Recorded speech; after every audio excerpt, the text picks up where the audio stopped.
कहीं और कोई तो लोन बनाता रहो ना। एक मिनट ठीक है जी। अच्छा यहाँ पे ही बाकी पीछे मान थोड़ा लाइट जेडी है ना ये दी बड़ी लाइट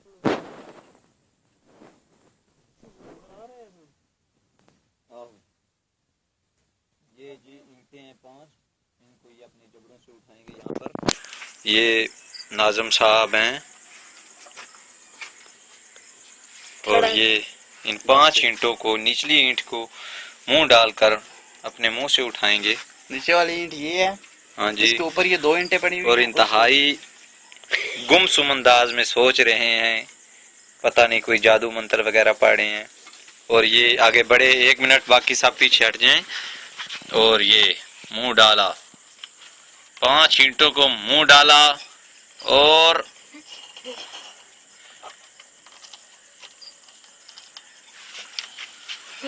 बाहर हो जाओ।